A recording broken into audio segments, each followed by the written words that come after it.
Dentro de los programas que estamos dedicando a diferentes academias, hemos realizado uno dedicado a la Real Academia Española con su director, el profesor don Darío Villanueva. Y nos faltaba otro, que era el de la Asociación de Academias de la Lengua Española, cuyo secretario general, el profesor Humberto López Morales, nos visita hoy. La asociación está muy ligada o pertenece al núcleo de Asociación de Academias y que realmente tiene su sede aquí en Madrid, en la sede de la Real Academia Española. Y hoy vamos a hablar con don Humberto López Morales de cuál es la labor de esta asociación. En primer lugar, bienvenido, profesor López Morales. Bien hallado. El profesor López Morales es catedrático de la Universidad de Puerto Rico, pertenece a esa Academia de la Lengua de Puerto Rico y que desde hace ya bastantes años ocupa la Secretaría General de esta Asociación de Academias. Profesor, ¿cuál es la labor fundamental de este conglomerado? Efectivamente. Bueno, la intención no partió realmente de la Academia Española, sino que partió fundamentalmente de una academia que es la mexicana. Ellos tenían entonces una idea muy clara, que después comprendimos que verdaderamente era así como debíamos haber trabajado, que las academias estaban todas muy por su lado, haciendo cosas unas así, otras allá, etcétera, y que sería estupendo pues hacer una relación conjunta para que todo el mundo trabajase. Fue en México en el año 1951, exactamente, patrocinado por el presidente mexicano de entonces, Miguel Alemán.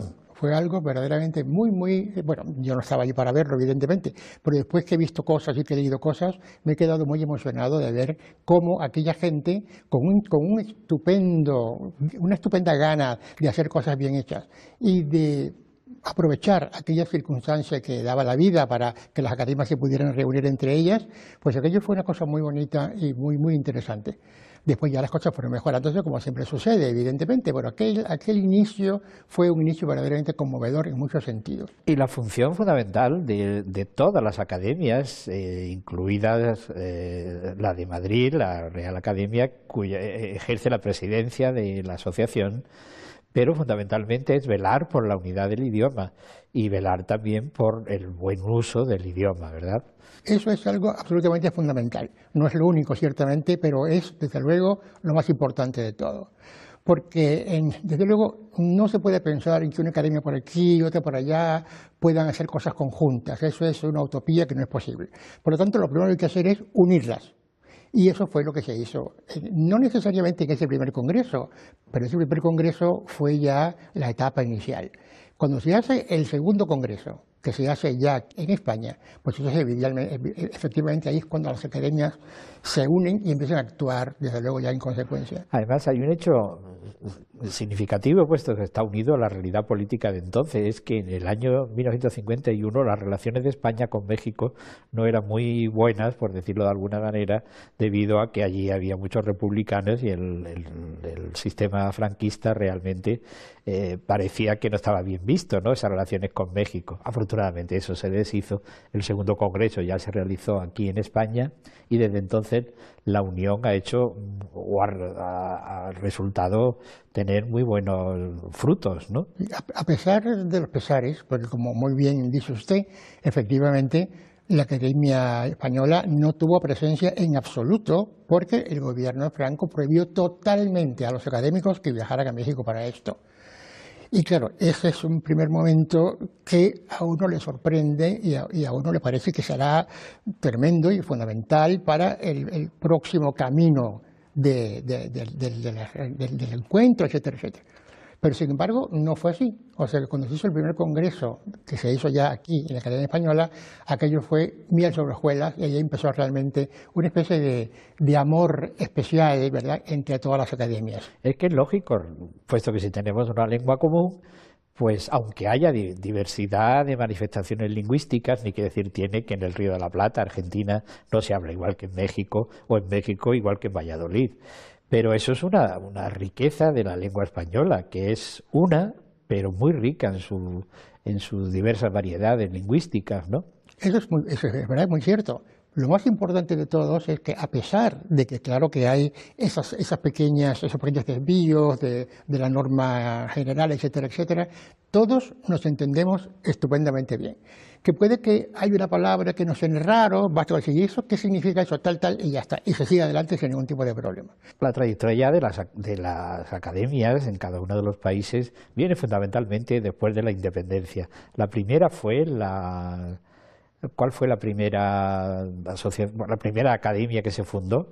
Bueno, la que se fundaron desde luego antes, pero si estamos hablando ahora de cuándo se inicia la cosa compacta de todas las academias, ¿verdad? Pues se hace naturalmente cuando la Academia Española empieza a ir entrando en los lugares hispanoamericanos, en los países, etcétera, etcétera, conquistando gente, naturalmente, que estaban ya plenamente convencidos de que eso es lo que había que hacer, y efectivamente con la aquiescencia de la Academia Española, que fue incorporando a hispanoamericanos muy importantes, como todos sabemos, pues ahí eso fue naturalmente lo más importante que se hizo en ese momento. Pues dejando aparte ya una perspectiva histórica, centrémonos en cuál es la función de las academias.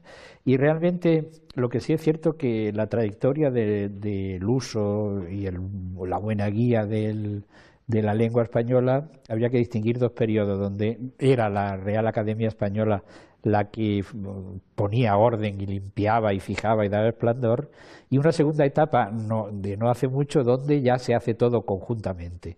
Y eso es muy importante, puesto que en España son 40 millones frente al resto, se llega ya casi a 500 millones, donde la normativa académica viene a través de la unión que hace la fuerza de todas las academias.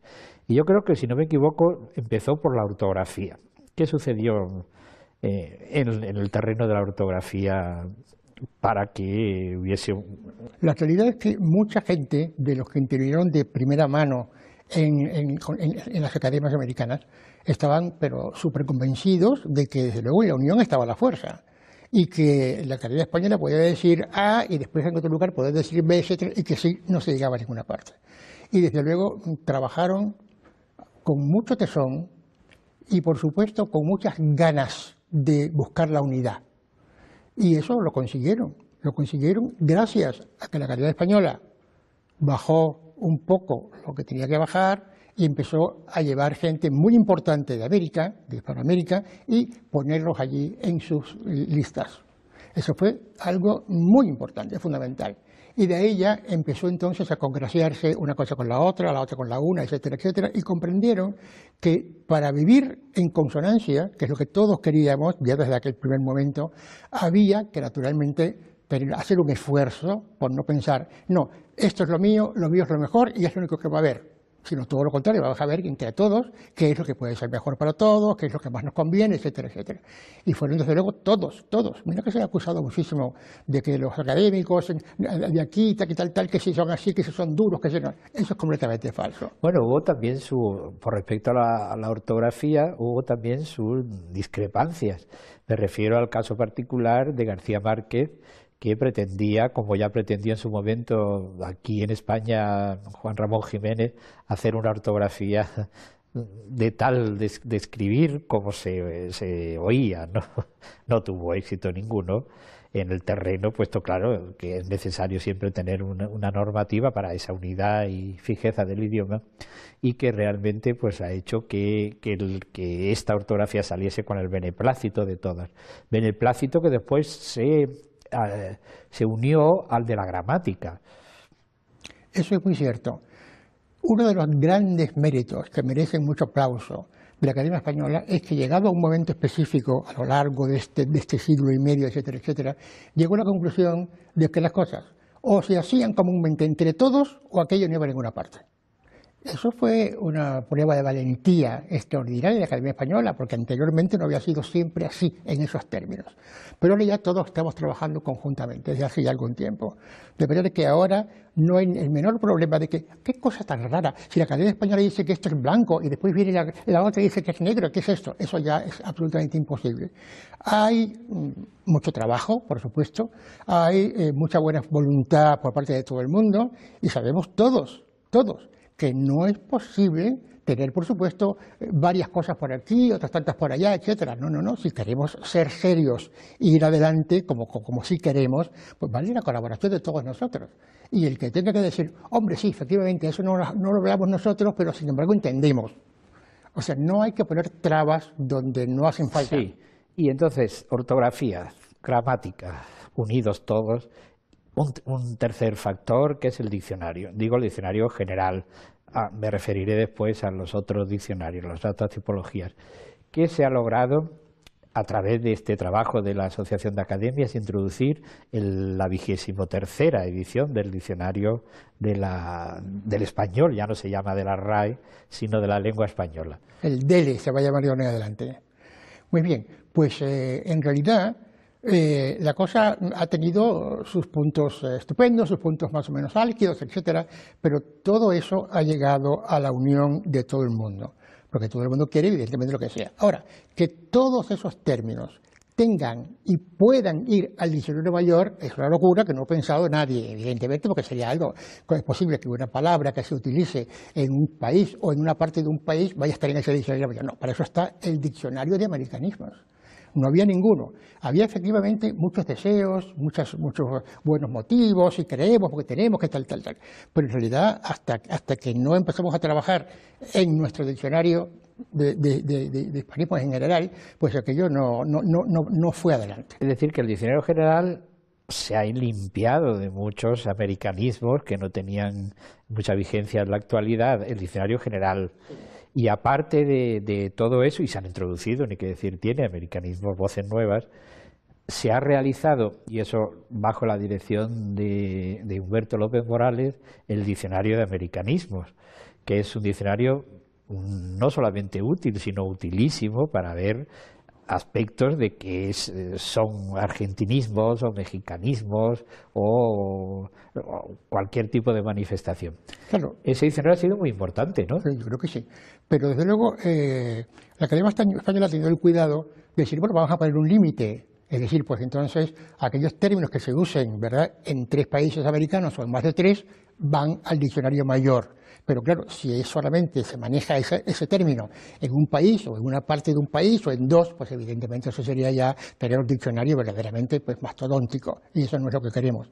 Y por eso vimos que era completamente necesario hacer un diccionario de americanismos, donde todas esas cosas sí podían ir evidentemente, podían y tenían que ir. Y bueno, hemos tenido la suerte enorme de que a pesar de que se hizo con alguna premura a la hora de presentar al público ya ese diccionario de americanismos, a pesar de eso ha tenido un éxito tremendo, va por la 2ª edición y ya estamos preparando una revisión a fondo para una 3ª edición que será pues dentro de un año y medio aproximadamente. Y luego, dentro de cada una de las academias, afortunadamente, también están surgiendo una serie de trabajos muy importantes relacionados ya cada uno con su ámbito.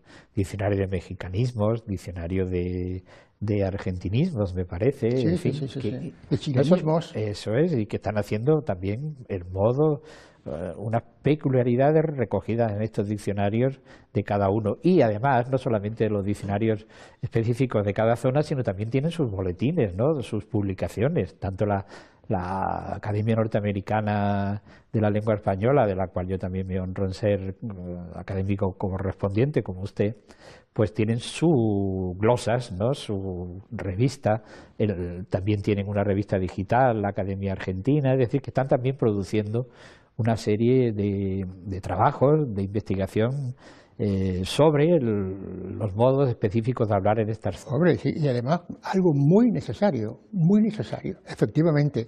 Yo creo que no hay una sola academia que no tenga su diccionario según pudieran haber trabajado con el elemento de que disponían. Pero en general eso ha sido así, y eso es estupendo, porque que las academias, aunque sean lejanas, pobres, etcétera, con muchos problemas económicos y de todo tipo, que esas academias se esfuercen por hacer un pequeño diccionario regional, eso es para aplaudirla, pero desde luego sin edie, porque es un esfuerzo verdaderamente muy grande. Y a nosotros nos viene como anillo al dedo, que duda cabe, porque no es lo mismo no saber qué está pasando en el lugar X, a decir así, mira, que hay un diccionario que nos han enviado donde dice estas palabras y tal. Y no solamente las academias producen sus investigaciones sobre sus modos específicos de habla, sino que también a través de los congresos, que ya van bastantes, también es un modo de reunir y de ver cómo está el estado general de la lengua española. Los congresos que estamos haciendo, que se han hecho desde hace mucho tiempo ya, son fundamentales. Son magníficos porque en la unión está la fuerza. Eso parece que se dice como una tontería, pero no lo es una verdad como un templo.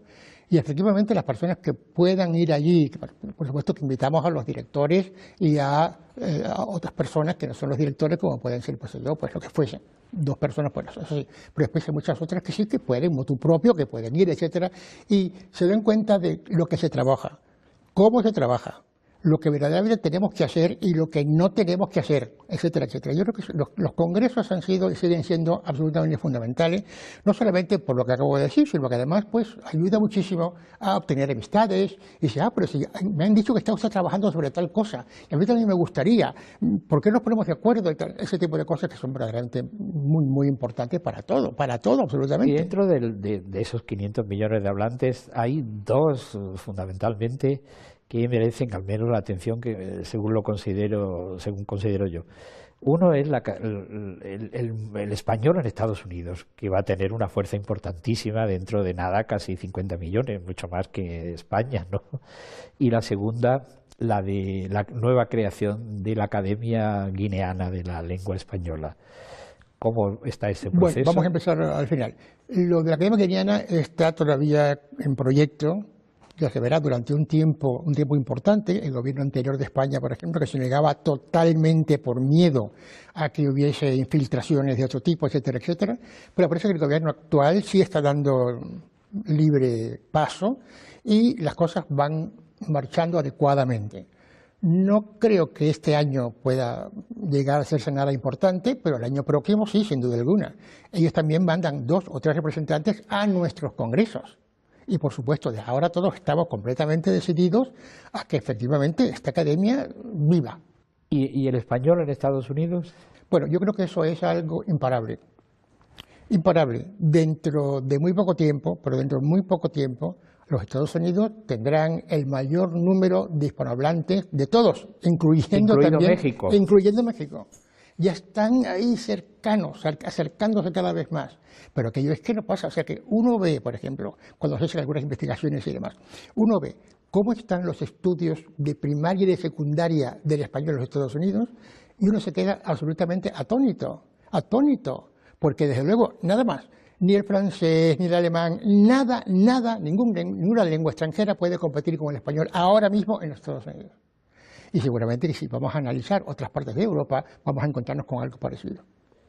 Pues hemos trazado unas líneas, no todas, ni que decir tiene, pero sí las más importantes y significativas de la Asociación de Academias de la Lengua Española, bajo la presidencia de don Darío Villanueva y la Secretaría General de don Humberto López Morales, para ver que realmente nuestra lengua es muy rica, pero es una.